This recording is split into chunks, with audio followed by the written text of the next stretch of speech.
Bonjour à tous. Donc, je vais parler un petit peu de ce que je fais de manière très courte. Et puis après, je répondrai à vos questions si vous en avez avec plaisir. Donc, moi, en tant que géologue, j'ai longtemps travaillé sur des problèmes assez fondamentaux du style formation des chaînes de montagne et des choses comme ça. Et puis, depuis quelques années, je me suis recentré effectivement sur une problématique qui quand même est assez intéressante et avec des gros enjeux, celle des besoins futurs en ressources fossiles d'une manière générale, et plutôt les métaux et l'énergie.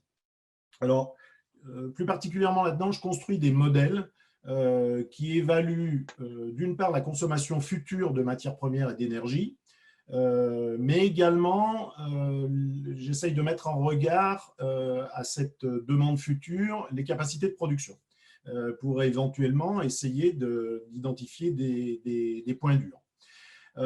Donc ça, cela est fait à l'aide de modèles qui prennent en compte évidemment les projections de croissance de la population, du niveau de vie au niveau mondial, tels qu'ils sont estimés par des organismes comme les Nations Unies, la Banque mondiale, etc. Alors, j'essaye de mettre en équation d'abord les évolutions historiques que l'on a observées depuis environ un siècle, pour essayer de bien comprendre les couplages qu'il y a entre ces différents paramètres, la population, les niveaux de vie, les échanges commerciaux, le contenu matière des différents produits manufacturés qu'on utilise, la production primaire des ressources, le recyclage, la demande en énergie et les impacts environnementaux.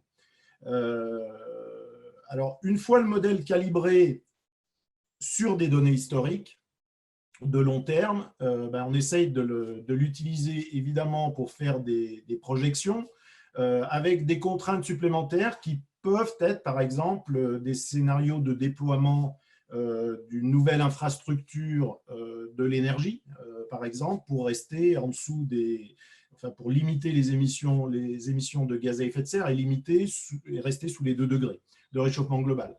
Voilà. Donc, tout ça est mis sous forme toutes ces observations sont mises sous forme d'équations pour tirer des grandes tendances, comprendre les couplages et ensuite essayer d'appliquer ça sur le futur, sur le long terme. Alors, pourquoi on fait ça? On peut regarder un peu le passé. On était 2 milliards d'humains sur la Terre en 1960. On est un peu plus de 7 milliards aujourd'hui. On sera probablement 9 milliards en 2050 et 11 milliards en 2100, selon les scénarios médians des Nations Unies. Sur le siècle dernier, particulièrement après la Deuxième Guerre mondiale, le niveau de richesse moyen mesuré à l'aide d'indicateurs comme le PIB par habitant a également augmenté. Et ça, c'est grâce au développement économique passé de pays qui sont actuellement riches, mais c'est encore vrai actuellement, avec l'émergence économique de pays très peuplés. Évidemment, on pense tout de suite à la Chine, mais demain, ça sera probablement le reste de l'Asie, l'Inde, l'Amérique du Sud, l'Afrique, etc. Donc, quand on combine ces deux tendances d'augmentation à la fois de la population et du niveau de richesse moyen, eh bien, on assiste à une très forte croissance de la consommation de ressources fossiles, mais également de ressources renouvelables, bien sûr, et d'énergie. Alors, le cas des métaux est particulièrement préoccupant, je trouve. Pour les métaux de base qui sont produits en grande quantité, comme l'acier, l'aluminium, le cuivre, mais c'est également vrai pour le ciment, le béton. Les taux de croissance de la consommation qu'on a observés depuis, on va dire, une cinquantaine d'années, sont de l'ordre de 3 à 5% par an. 3 ou 5% par an, ça veut dire qu'on double la consommation tous les 20 ans. On a doublé notre consommation d'aluminium, de cuivre depuis 2000 jusqu'à aujourd'hui. À côté de ça, on a des nouveaux métaux qui sont utilisés pour beaucoup d'applications dans les hautes technologies qui n'étaient pas utilisés il y a, on va dire, une trentaine ou une quarantaine d'années. Dans n'importe quel smartphone qu'on a tous dans notre poche, on a 50 métaux différents. hein. Et c'est vrai pour toutes les technologies du numérique, évidemment.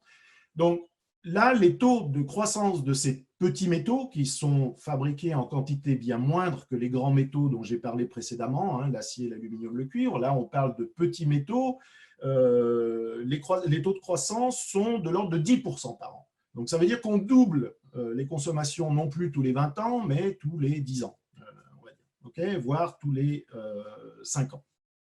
Or, c'est des métaux qui sont mal connus parce qu'ils n'étaient pas utilisés il y a une cinquantaine d'années. Quand je dis mal connus, c'est les capacités de production de ces métaux sont assez mal connues, mais qui ont des applications extrêmement importantes, notamment dans le domaine du numérique, j'en ai parlé, mais également dans le domaine de l'énergie, dans les batteries, par exemple, qui sont un composant essentiel à la transition énergétique.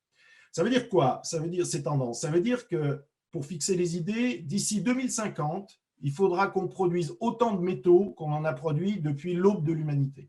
D'accord? C'est ça, hein, la réalité d'une croissance exponentielle. Donc, ce n'est pas complètement anecdotique.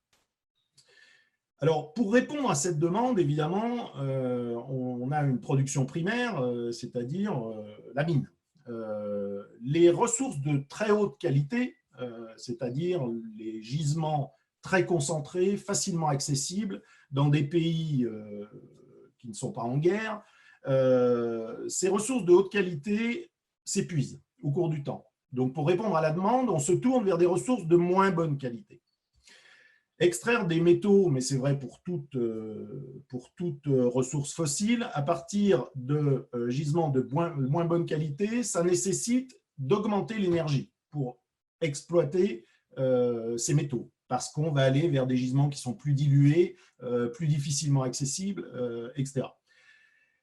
Donc l'extraction est beaucoup plus difficile actuellement qu'il y a 50 ans. Alors bien sûr, il y a une amélioration technologique qui, elle, compense la baisse de qualité des gisements. Mais on arrive à un stade où cette amélioration technologique ne compense plus la baisse de qualité des gisements. Et actuellement, cette augmentation de l'énergie pour extraire notamment les métaux a d'autres conséquences, et notamment des conséquences environnementales, puisque plus on utilise d'énergie, plus on a de conséquences environnementales. Alors, évidemment, le même constat est fait pour les ressources renouvelables. Hein, et un des problèmes de nos sociétés riches et consommatrices, c'est qu'on ne voit pas ces impacts, parce que ces impacts ont lieu ailleurs, là où la ressource est produite bien souvent. Et il y a un petit aveuglement de notre part. Si on prend juste le cas du cuivre, par exemple, qui est un métal tout à fait commun pour nous, hein, et qui est utilisé dans toutes les infrastructures utilisant de l'électricité, si on regarde au niveau français, la quantité de cuivre qu'on va devoir utiliser et donc produire d'ici 2050, ça correspond à une consommation d'eau, parce qu'il faut beaucoup d'eau pour extraire du cuivre, de l'ordre de 1 litre d'eau par jour par personne, pour chaque Français. Donc, ça veut dire que tout le cuivre qu'on a dans notre environnement vient de quelque part. On a besoin d'énergie, on a besoin d'eau pour l'extraire. Et ça correspond à peu près à 1 litre d'eau par personne par jour, ce qui correspond à peu près à notre besoin en eau pour survivre. Hein. Donc, c'était juste pour donner un exemple. Ce n'est pas du tout anecdotique. Et je prends le cas du cuivre, qui est un métal qui n'est pas le métal le plus utilisé, hein, mais il y en a plein d'autres des métaux, je les ai cités tout à l'heure, notamment l'aluminium et l'acier. Alors là-dedans, on a d'autres contraintes supplémentaires, et notamment, il y en a une qui est assez intéressante, c'est la transition énergétique. La transition énergétique qui doit se faire pour un objectif de limiter nos émissions de gaz à effet de serre nécessite de changer complètement notre infrastructure d'énergie, à la fois de production d'énergie, mais également de transport de cette énergie, de distribution de l'énergie, de stockage, et puis en fin de chaîne, d'utilisation de l'énergie. Et rénover, ou plutôt changer profondément notre infrastructure actuelle d'énergie qui est basée sur des combustibles fossiles pour aller vers des énergies décarbonées, ça va nécessiter énormément de ressources. Il y a beaucoup plus de métal, typiquement, dans un parc d'éoliennes pour produire la même quantité d'électricité que dans une centrale nucléaire. Je ne suis pas du tout en train de dire qu'il ne faut pas faire la transition énergétique hein, et que les renouvelables, c'est un problème. Ce n'est pas ça. Je dis juste qu'il y a des contraintes additionnelles qui viennent des transitions qu'on est en train d'opérer.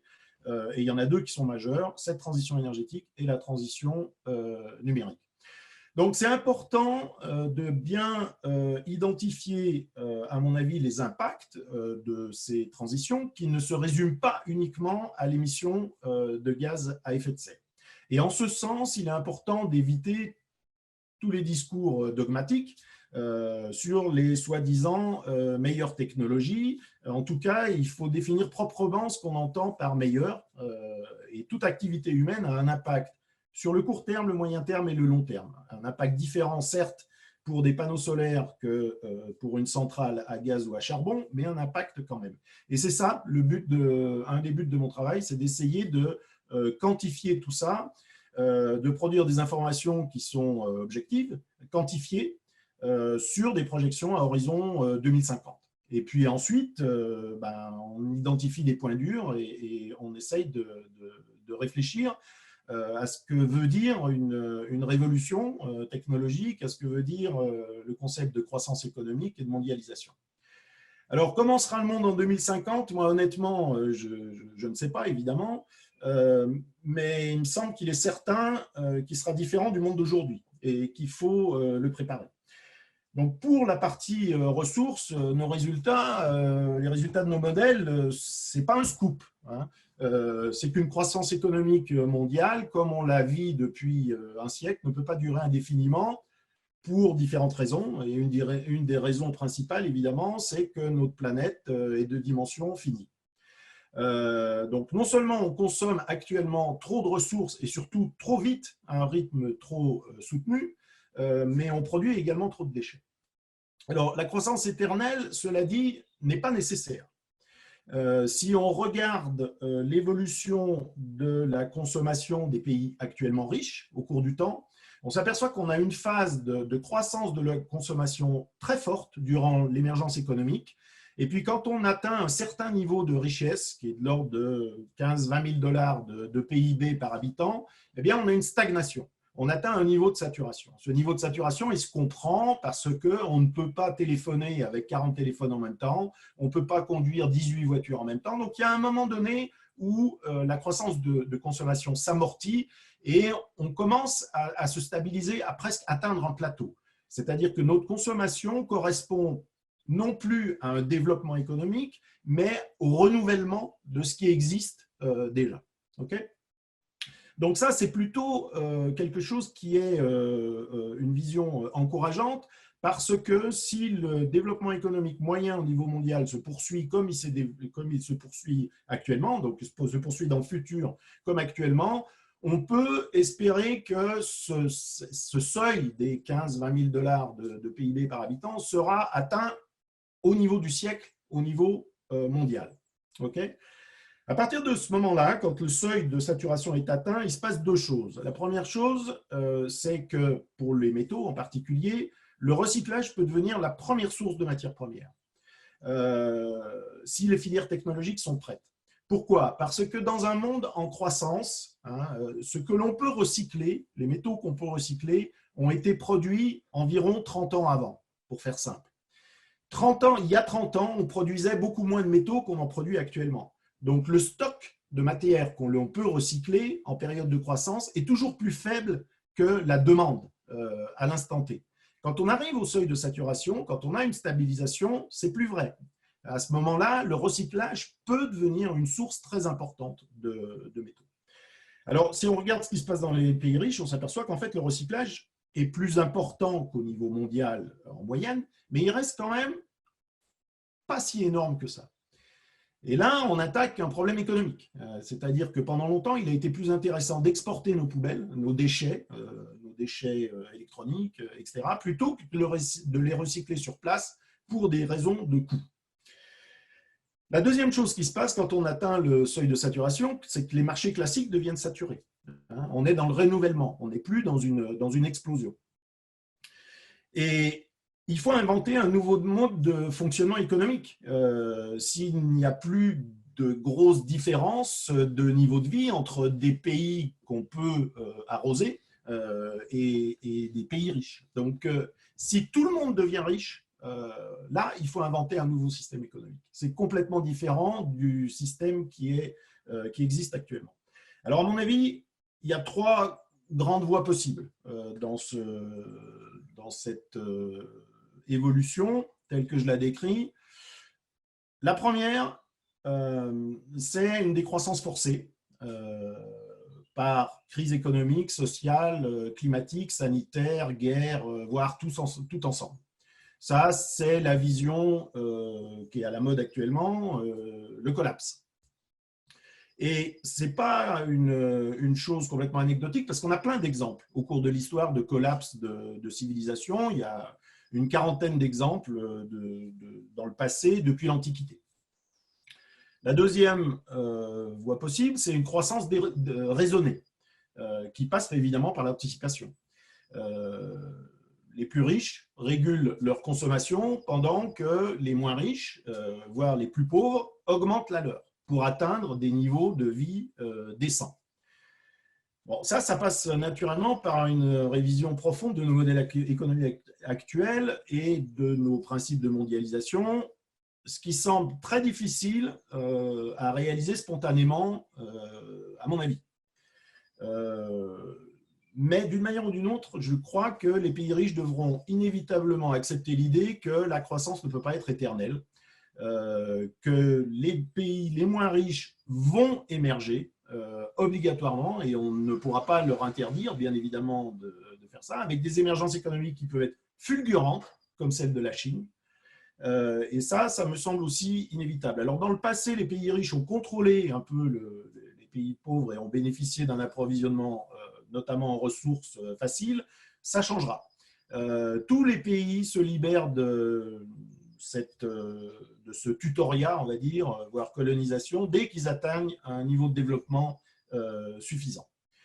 Donc, il y aura un moment où les voies d'approvisionnement actuelles seront plus difficiles, à mon avis.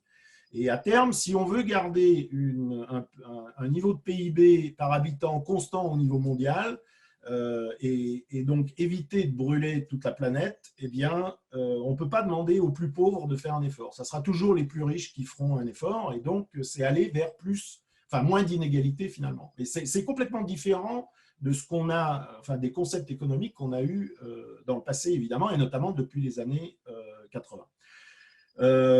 Voilà, donc tout ça apparaît assez évident dans nos modèles.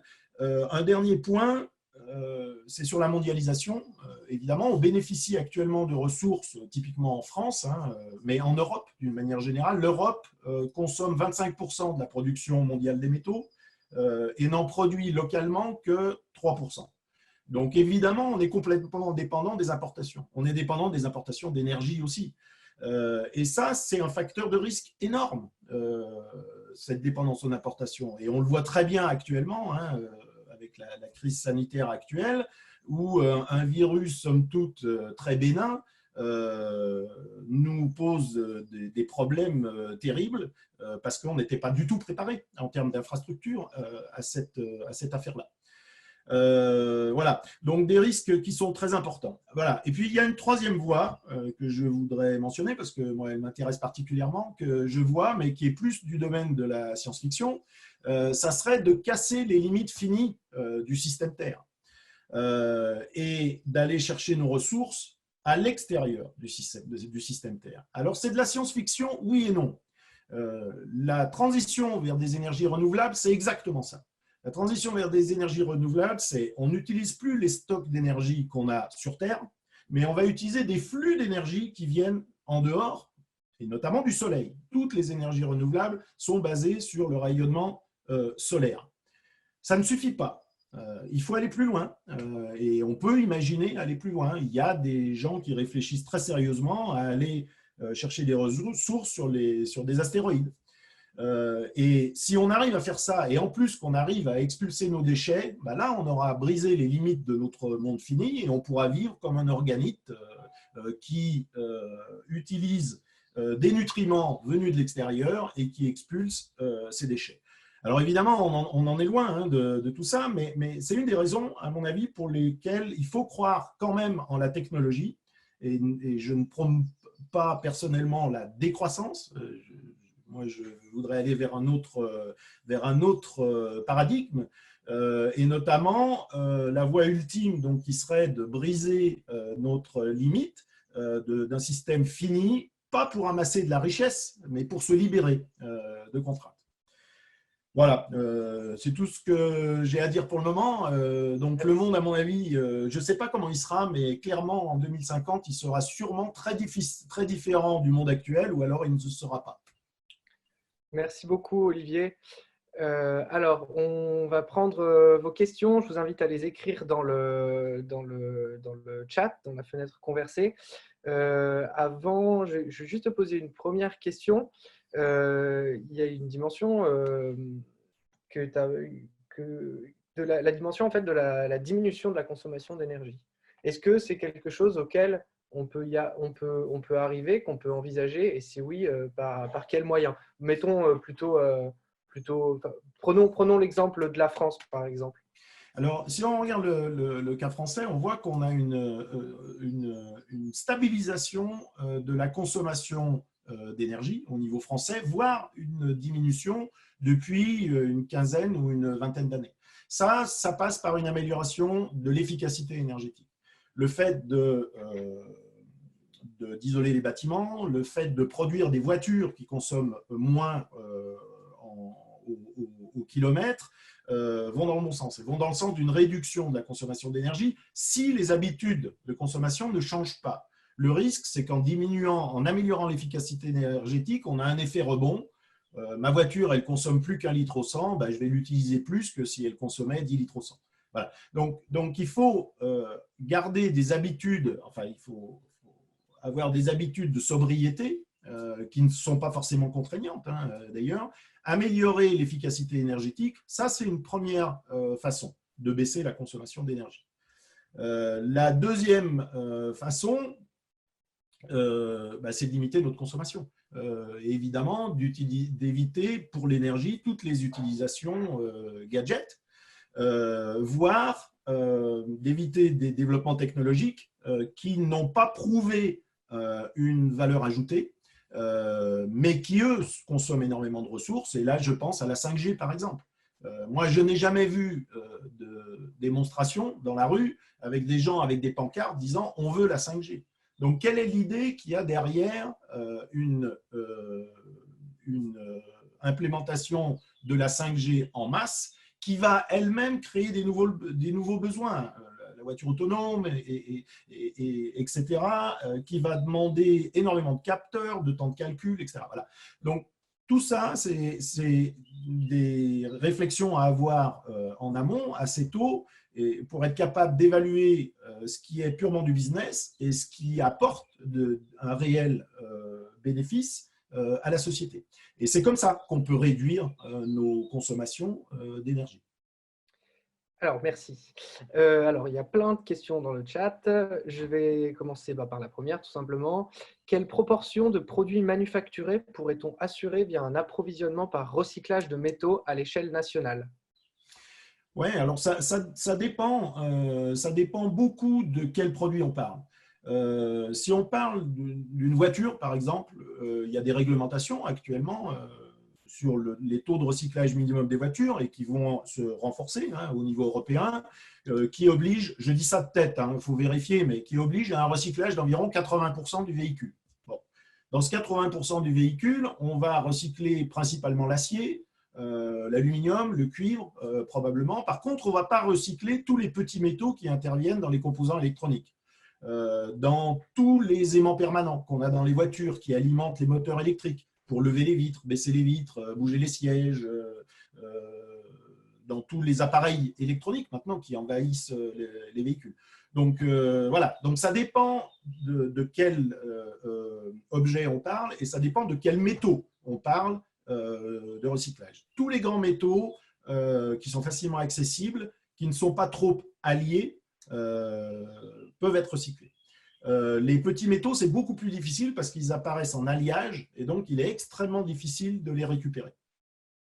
Donc, je n'ai pas une réponse collective pour tous les appareils. Par contre, on peut le faire par métal. Et on sait que l'acier est recyclé à 50%, le cuivre est recyclé à peu près à 50%, et puis il y a des métaux, les terres rares par exemple, qui sont quasiment pas recyclés. Alors, je vais continuer la liste de questions. Quels sont les secteurs économiques essentiels qui sont, selon vous, les plus en capacité de basculer à court terme dans un modèle sobre en matière d'utilisation des ressources? Les secteurs économiques, c'est ça? Ouais, les secteurs économiques essentiels qui seraient les plus en capacité de basculer à court terme dans un modèle sobre en matière d'utilisation de ressources. Ben, il y a 3 secteurs principaux en économie. Il y a le secteur du bâtiment, le secteur des transports et le secteur industriel, pour faire simple. Au niveau mondial, c'est à peu près 30%, 30%, 30% en consommation d'énergie. Ceux qui sont capables de basculer le plus rapidement, à mon avis, c'est les transports. Je pense que c'est probablement là où on a le plus à gagner et c'est là où finalement c'est le plus facile à faire. Alors, en changeant nos habitudes, en interdisant des véhicules qui pèsent plus de 2 tonnes et qui consomment énormément, alors que la liberté de déplacement individuel en voiture n'oblige pas à aller vers des véhicules de ce type-là. Typiquement, un véhicule comme une Tesla S, par exemple, qui est une voiture qui pèse plus de 2 tonnes, qui a une puissance faramineuse, mais qui roule à l'électrique, est le contre-exemple absolu de ce qu'on veut faire si on veut aller vers un monde sobre. Il faut au contraire produire des petites voitures avec des petites capacités et qui nous permettent de faire les trajets quotidiens qu'on a envie de faire. Et puis le jour où on a envie de faire un grand trajet en voiture, eh ben, on louera une voiture adaptée à un grand trajet. Voilà. Donc ça ne nuit pas du tout à notre liberté individuelle d'avoir une petite voiture. Voilà. Donc ça, c'est facile à faire.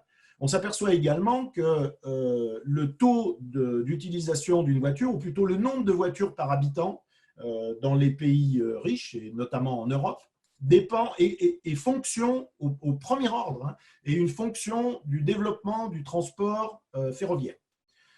On peut comparer l'Italie, l'Espagne, la France, la Suisse, etc.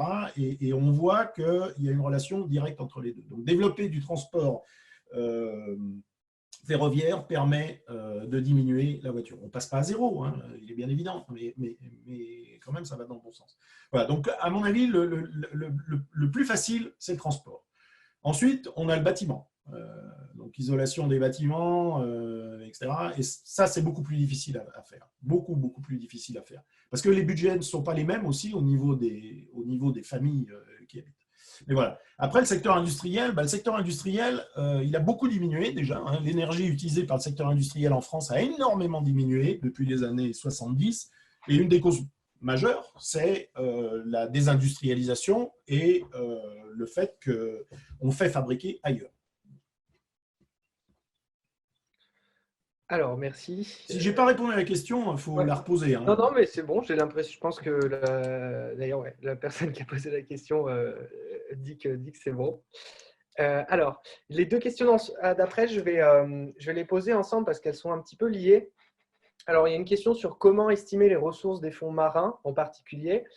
Et une autre question qui dit la troisième solution que tu as évoquée, à savoir casser un peu les limites du système par une évolution technologique, sachant qu'on est dans l'urgence d'une transition énergétique, est-ce que ce n'est pas un peu hypothétique de se dire on va casser les limites de ce système Terre par une révolution technologique qui potentiellement ne va pas arriver avant qu'on heurte les limites qui existent actuellement? Oui, c'est une vraie question. Et le phasage ici n'est pas évident.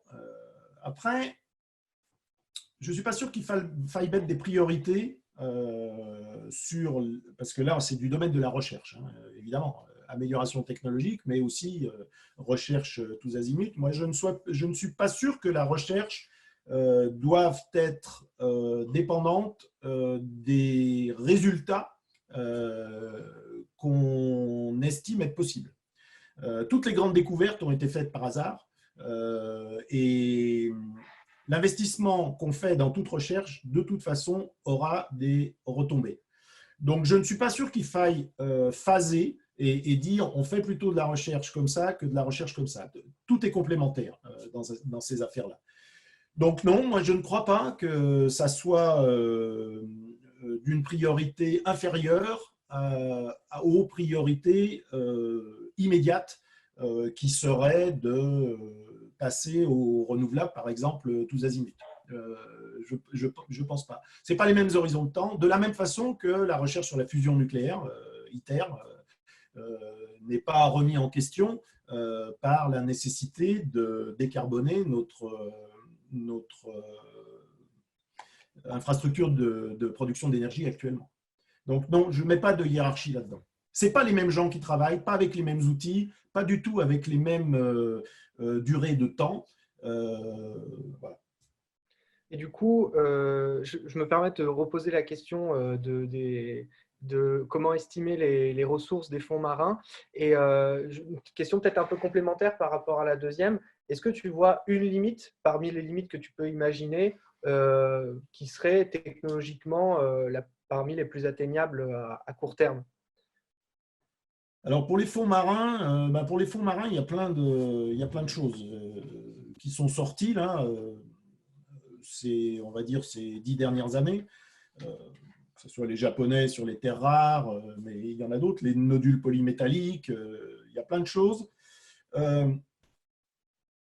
Estimer les ressources des fonds marins, c'est un travail qui reste à faire, parce que c'est encore, pour une bonne partie, terra incognita, hein, pas partout, évidemment.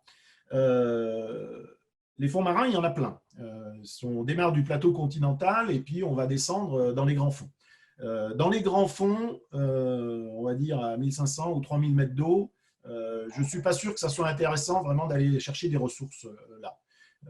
Parce qu'on n'est pas encore au niveau d'épuisement à terre pour justifier des technologies extrêmement coûteuses pour aller chercher très loin dans les fonds marins. Pour ce qui est des plateaux continentaux, si on prend le cas de la France, par exemple, la France a, je dis ça de tête, hein, mais ça doit être la troisième zone d'exclusion économique, c'est-à-dire les 100 nautiques ou quelque chose comme ça, autour de la côte, que l'on peut exploiter. Donc c'est plutôt là qu'il faut aller chercher, évidemment. Et là, c'est pareil, le travail reste à faire. C'est quelque chose qui est extrêmement délicat. Hein. Quand on s'attaque à la mer, il faut faire très, très attention parce que les possibilités d'impacts environnementaux sont importantes et je ne suis pas sûr qu'elles soient bien connues. Donc, je dirais qu'il faut regarder, bien sûr, il faut explorer, il faut essayer de comprendre, mais avant d'aller vers l'exploitation, il faut être très prudent. Voilà. Et puis, l'autre question, c'était quoi? Juste une limite auquel tu pourrais penser qui pourrait être atteinte ou dépassée par une… Parce qu'on parlait d'aller chercher de l'énergie sur des astéroïdes, mais ça a l'air un peu ambitieux. Est-ce que tu vois une limite comme ça qui pourrait être atteinte à court terme avec ce genre de raisonnement? C'est-à-dire, quand tu dis limite, tu dis une rupture dans les ressources qu'on va chercher ou alors une contrainte, une limite au terme contrainte? C'est toi qui parlais de casser les limites du système Ah Terre. oui, d'accord. Tu as un exemple d'une limite de ce type-là? D'accord, non, j'avais pas compris. Pour l'énergie, ça serait d'aller vers la fusion, bien sûr. Si on arrive à casser cette limite, ça c'est formidable. Ça serait une vraie rupture, évidemment. Après, pour les ressources, non, moi je ne vois que des limites. Et ce n'est pas la ressource forcément en elle-même qui est la limite. Hein. D'ailleurs, il peut y avoir la limite de disponibilité de la ressource, Mais il y a aussi tout ce qu'on met en jeu pour aller chercher cette ressource. Beaucoup d'énergie. Il faut énormément d'énergie pour extraire des ressources, et notamment des métaux. Il ne faut pas seulement de l'énergie, il faut de l'eau, il faut beaucoup d'eau. Un des problèmes actuellement, si on prend le cas du cuivre, le cuivre qui est produit à 30% au niveau mondial au Chili, le problème, ce n'est pas la ressource en cuivre, le problème, c'est l'eau. C'est amener de l'eau sur le site qui permet de produire le cuivre. Il n'y a pas assez d'eau, il y a des conflits d'usage avec les gens, avec des agriculteurs ou avec d'autres personnes à côté. Donc, c'est ça les limites les plus importantes actuellement. Et là, celles-ci, je ne vois pas comment les dépasser. Parce qu'on est déjà à un niveau de consommation qui est tellement élevé que pour la production primaire, je ne vois pas. Donc, il faut diminuer cette production primaire en améliorant le recyclage, en améliorant tout ce qui nous permet de consommer moins. Alors, j'ai 3 questions pour terminer. Que pensez-vous des pistes de manipulation génétique dans le but de diminuer la consommation d'électricité? Je pense notamment aux recherches sur les végétaux bioluminescents, du Ah type oui, arbre pour éclairer les rues. oui, bah, très bien, super. Moi, j'en pense que du bien. C'est des très bonnes initiatives, c'est des très bonnes choses. Est-ce que tu peux expliquer un peu ce que c'est? Parce que moi, j'ai jamais entendu parler d'arbres Je ne sais pas exactement. Moi, j'ai entendu parler de ça pour les étoiles de mer aussi, pour des bestioles de ce type-là qui deviennent luminescentes, effectivement, comme peuvent l'être les vers luisants ou ce genre de choses, quoi. Donc, c'est arrivé probablement à sélectionner les gènes qui vont bien et à les implémenter, je ne sais pas sur quelle bestiole, pour augmenter ce pouvoir éclairant, entre guillemets. Bon, moi, je suis très prudent sur tous les aspects de manipulation génétique. Mais enfin, les gens qui travaillent là-dessus, j'imagine que c'est pas des quiches et ils savent ce qu'ils font aussi. Voilà, donc ça peut être effectivement une voie tout à fait sympathique, oui. Il y a aussi des gens qui essayent de reproduire la photosynthèse de manière artificielle. Donc, toutes ces recherches-là, je n'en pense évidemment que du bien. Après, la difficulté, c'est de passer du stade du laboratoire au stade opérationnel, évidemment. Alors, d'ici 2050, quels seraient selon toi les éléments clés qui permettront de diminuer les inégalités entre les pays riches et les pays pauvres, sachant que de nombreux pays voient leurs matières premières diminuer considérablement, comme par exemple les mines d'or en Tanzanie? Oui, ça c'est une réalité. Il y a un pillage organisé qui est fait et qui est dans la tradition de ce que j'appelais le colonialisme. Actuellement, on assiste à une autre forme d'utilisation de ressources dans des pays en voie de développement qui est organisée par la Chine. Si on regarde la carte de l'Afrique, on s'aperçoit qu'il y a 70% des pays en Afrique où les Chinois ont des prises de participation très importantes dans l'industrie minière et dans l'industrie de l'énergie au sens hydrocarbures, 70%. Les échanges commerciaux entre la Chine et l'Afrique actuellement, c'est de l'ordre de 200 à 300 milliards d'euros ou de dollars par an. Donc, c'est quand même consistant. Mais la Chine investit également en Afrique et bâtit une infrastructure. Et, voilà. Donc, on peut appeler ça une forme de colonialisme accepté et organisé qui permet à la Chine d'accéder aux ressources dont elle a besoin. Je parle de la Chine actuellement. L'Europe n'a pas été mieux. Les États-Unis ne sont pas mieux. Voilà. Alors après, effectivement, il y a un risque de piller complètement le trésor, auquel cas, c'est fini. En tous les cas, le pays en question n'est plus assis sur un tas d'or. Mais moi, j'ai l'impression que les pays qui ont beaucoup de richesses et qui ne sont pas encore développés économiquement se développeront économiquement grâce peut-être à des interventions extérieures, mais ils le feront. Et à un certain niveau de développement, on n'accepte plus la colonisation. Et à ce moment-là, les pays riches ou le pays qui est tuteur, pas dire colonial, mais doit se retirer. Degré haute force. Et du coup, toi, tu parles d'investissement, il faut réfléchir à des moyens de transférer des fonds, des moyens pour développer des infrastructures Oui, sur bah, il faut place. essayer enfin, il faut essayer. Il y a pas de, il faut. Ça se produit naturellement. Il n'y a pas de loi là-dedans. On ne va pas, surtout pas faire d'ingérence. Enfin, moi, je pense que c'est très mauvais de faire de l'ingérence dans un pays en disant, ben, on est le sauveur, on va vous développer. Non, c'est pas comme ça que ça doit se passer. Ça doit être un processus le plus harmonieux possible.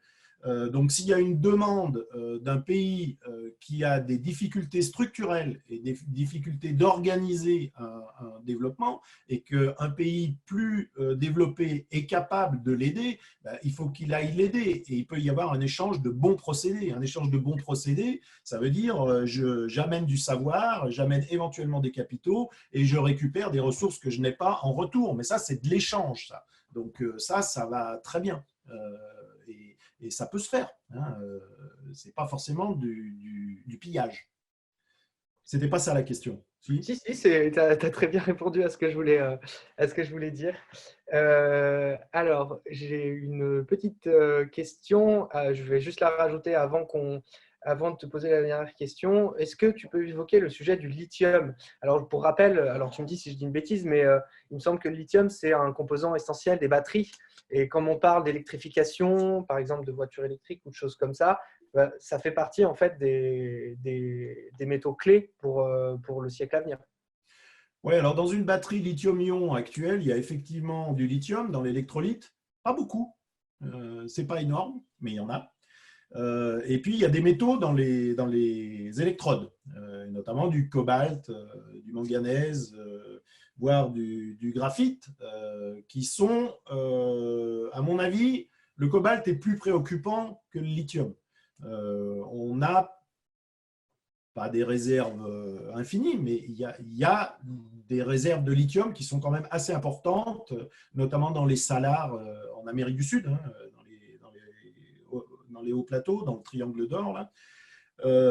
Donc le lithium, oui, il y a une tension, mais c'est à mon avis pas une tension sur les réserves disponibles, c'est une tension sur la capacité de production à un rythme qui s'accélère. C'est-à-dire il y a eu une explosion de la demande en lithium avec effectivement le développement massif des batteries lithium. Mais ce n'était pas un problème de réserve, c'était un problème de croissance, de vitesse à laquelle la demande augmentait. Voilà. Après, bon, il y a d'autres technologies de batterie. Hein. Il se trouve que la lithium-ion, c'est actuellement la technologie qui est la plus efficace. Il y en a d'autres qui vont arriver. On peut faire des batteries sodium. Actuellement, ce n'est pas encore au point, mais il y a des problèmes de densité. Mais on peut faire des batteries sodium, on peut faire des batteries solides. On peut faire... Donc, il y a beaucoup de gens qui travaillent sur les batteries actuellement. Et il y a fort à parier que dans 20 ans, les systèmes de stockage seront différents des systèmes actuels. D'accord. Bon, ben on sait que le lithium n'est peut-être pas la chose sur laquelle on doit se préoccuper, en tout cas sur cette thématique-là. Mais qu'effectivement, il y a des problèmes. Il y aura une tension, en tout cas, sur pas mal de métaux sur les décennies à venir. Petite question pour finir, qui est un petit peu en lien avec le thème en fait, du projet On s'adapte. Si tu avais un récit à construire, mettons, sur la question justement des métaux, ce serait quoi un petit peu un thème que tu développerais? Excuse-moi, je n'ai pas écouté, je lisais les commentaires, je suis désolé. Si tu avais un récit à construire sur le thème de ce que tu as développé, sur le thème des métaux, quel genre d'histoire on pourrait raconter en fait? Ça dépend. Si ça doit être plutôt du genre documentaire, plutôt, ou alors si ça doit être complètement fantaisiste. Justement, c'est une fiction. Nous, ce qu'on fait, c'est des fictions, ce n'est pas des documentaires. C'est plutôt qu'est-ce qu'on pourrait mettre en scène avec toutes ces histoires de métaux finalement que tu nous as racontées. Il y a plusieurs choses. Moi, il y a un aspect social qui me qui m'intéresse beaucoup dans ces affaires-là, c'est-à-dire nos rapports aux objets dans les pays riches. Donc les métaux, ils sont utilisés, enfin, à part l'or, qui a un statut très particulier, mais sinon les métaux sont utilisés pour fabriquer des objets. Donc c'est notre rapport aux objets d'une manière générale, à la fois dans les pays riches et dans les pays pauvres. Et là, on peut mettre en évidence quand même des choses qui sont assez différentes sur la notion d'utilité, sur la notion de beauté. Qu'est-ce qui nous motive dans notre… Enfin, je veux dire, je ne sais pas, mais après-guerre, ou disons dans les années 70, une belle voiture, ça avait un statut social. Une belle voiture, il faut des métaux pour les faire. Ça devait briller, il devait y avoir du chrome et des choses comme ça. Donc, ce rapport qu'on a aux métaux, mais aux objets d'une manière générale, est intéressante et elle est complètement différente. Elle a un côté artistique, je crois, et elle est complètement différente de celle que peut avoir, enfin, que le rapport aux objets qu'on peut avoir dans des pays qui ont une autre culture ou moins développée. Voilà, je ne sais pas, il y aurait plein de choses à dire, mais j'ai pas d'idée de film toute faite et Non, mais facile. c'est déjà une piste, en tout cas, cette idée de penser en fait le rapport. On fabrique plein d'objets avec les métaux dont tu nous as parlé, et en fait se poser la question finalement de à quoi ils nous servent. Personnellement, je trouve que c'est effectivement un plan. Ça peut être une bonne idée de développer ça.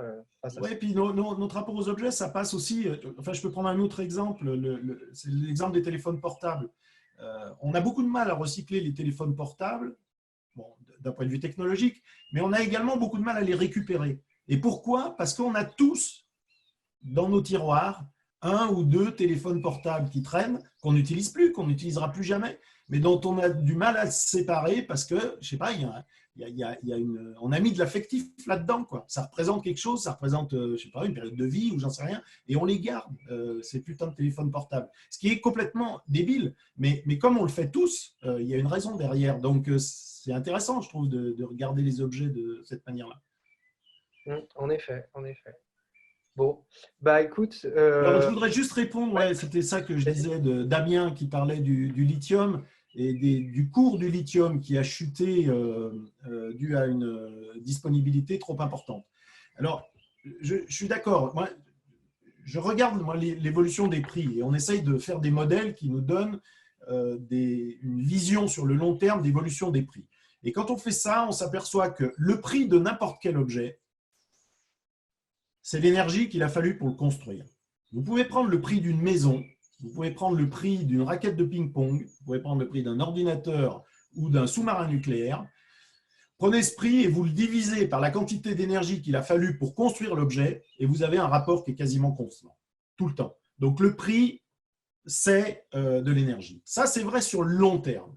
Sur le court terme, c'est différent, et particulièrement pour les métaux. Sur le court terme, c'est la définition des économistes. Et les économistes, ils nous disent que le prix, c'est un rapport entre l'offre et la demande. Donc, si on a un surplus, bah, évidemment, le prix se casse la figure. Et si on a des tensions, si la demande augmente par rapport est plus forte que les capacités de production, le prix augmente. Okay, et puis après, il y a toutes les autres magouilles géopolitiques, notamment pour le pétrole actuellement, où on a un prix du baril de Brent à $30, ce qui est un non-sens total, mais c'est quelque chose qui est orchestré par l'OPEP et les Russes pour casser la production de gaz de schiste, de pétrole de schiste états-unienne. Donc, il y a aussi ça. Donc, ça, c'est les variations court terme. Mais sur le long terme, le prix, c'est de l'énergie. Donc, le fait que le cours du lithium fasse du yo-yo, le fait que le prix du cobalt, le cours du cobalt a été multiplié par 10 en quelques jours, c'était l'année passée ou l'année d'avant, tout ça, c'est des fluctuations qui sont conjoncturelles et qui ne disent absolument rien sur les réserves de ces ressources. C'est vraiment de l'économie pure et dure. Ce n'est pas de la physique. Merci pour ces précisions. Merci à toi d'avoir joué le jeu et d'avoir participé à cette émission.